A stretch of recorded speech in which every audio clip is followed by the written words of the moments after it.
Okay, ginuhanan ko pa rin ng video itong aking DIY. Marahil sa mga oras na ito na pinapanood nyo, itong aking obra ay matagal nang nakakabit. So, sinadya ko talagang hindi ito kaagad mai-upload sa YouTube sapagkat ang DIY na ito ay pinaghalong electronics at saka skill ng isang mag-aluminum. Sa mga nais matuto ng ganitong klaseng DIY, kung hindi kayo electronics, ngayon pa lang sasabihin ko na sa inyo na baka medyo mahirapan kayo. Dahilan lang sa pagkakabit ng mga pyesa at pag-order nito, instalasyon ng mga illuminated switch. Kung wala kayong background sa mga ganito at gusto nyong matuto, mahabang oras po ang gugugulin nyo. Ang DIY na to ay hindi basta-basta kasi DIY na aluminum, may kasamang kuryente na po ang pinag-uusapan dito at safety nung pagdideliveran nyo. Kaya hindi po basta-basta ang paggawa ng ganitong DIY pag kuryente na ang pinag-uusapan, lalo't lalo na kung safety ng may-ari ang pinag-uusapan. Maaari po tayong managot kung madisgrasya po sila dito. Yan po ang katungkulan ng isang electronics o electrician sa ating mga ginagampanan o ginagawa.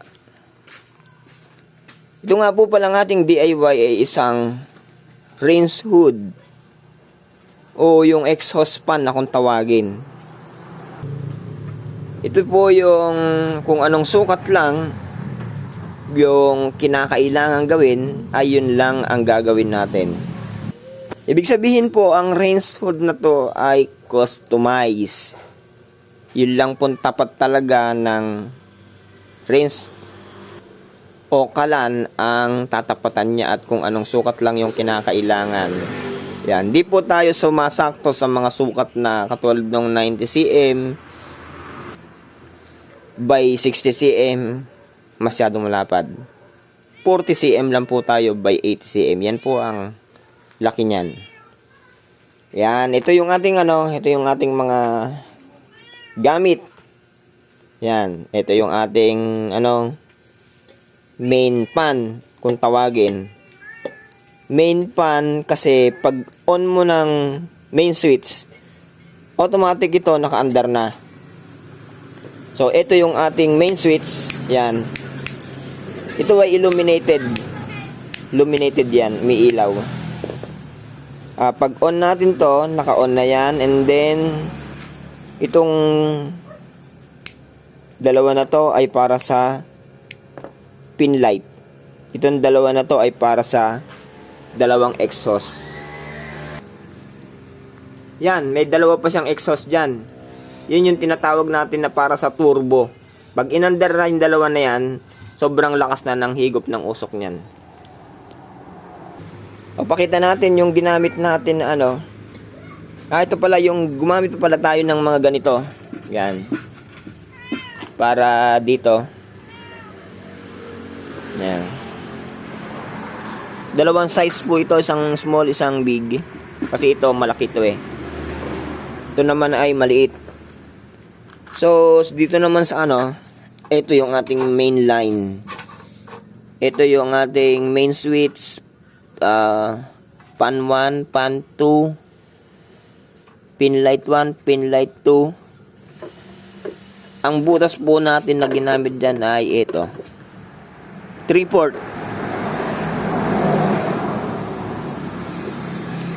Yan, ang size po nito, 3/4 yan.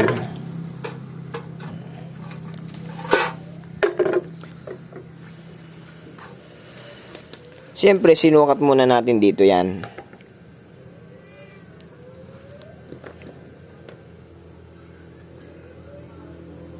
Yan, sakto lang. bago natin butasan yung ating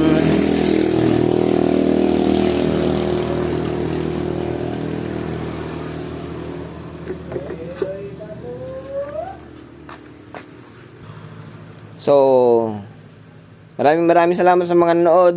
Hintayin lang natin hanggang mabuo yan, hanggang dulo. Para makita nyo rin na ako talaga yung bumuo. Ayan yung aking mga kalat. Yan. Mula dun sa may pinakaharapan hanggang pambutas. Yung ilalim nga pala nito ay ganyan ang itsura.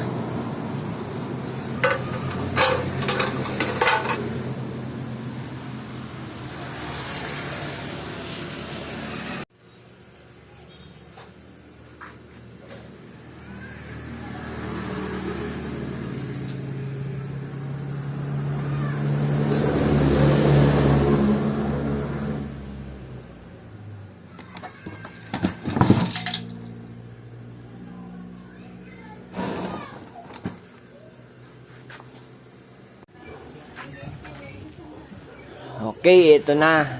Kasalukuyan na nating isinisinop yung mga wire. Na-testing na rin yan. At kasalukuyan na nating tatakpan. So, ayan yung pinaka wirings ng switch punta doon sa mga ilaw. And then, ito yung tatlo natin na exhaust. Ito yung main, ito yung 1 and 2. So, nilagyan natin yan ng mga suporta. Kasi meron tayong cover dyan na ilalagay na yung madali lang tanggalin. Kung sakalit magkaroon tayo dyan ng ito troubleshoot. And then, pati itong ibabaw na to, madali din siyang tanggalin. Para kung sakalit may gagawin dito, madali lang din. And then, yung pagkakabit pa nito, ay hindi lang siya basta naka-temporary. Patibay ang pagkakakabit pero madali siyang tanggalin.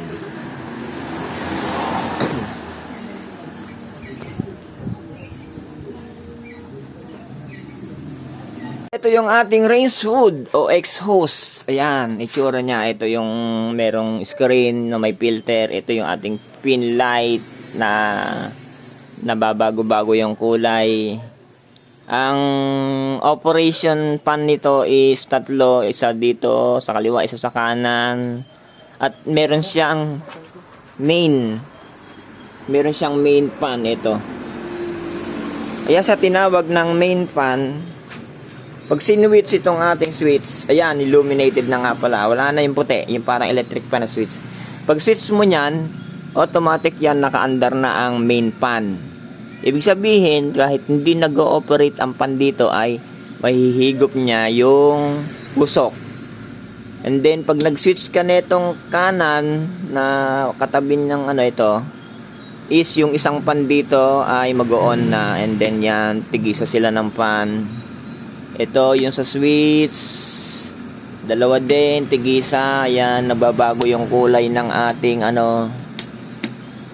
pin light. Ayan, range hood lang yan pero saucy pa. 3 color. Alright. Depende na yan kay customer kung paano niya yan gagamitin. At ready to install na tayo. Ayan, abangan nyo sa mga video natin na nakakabit na yung ating range hood.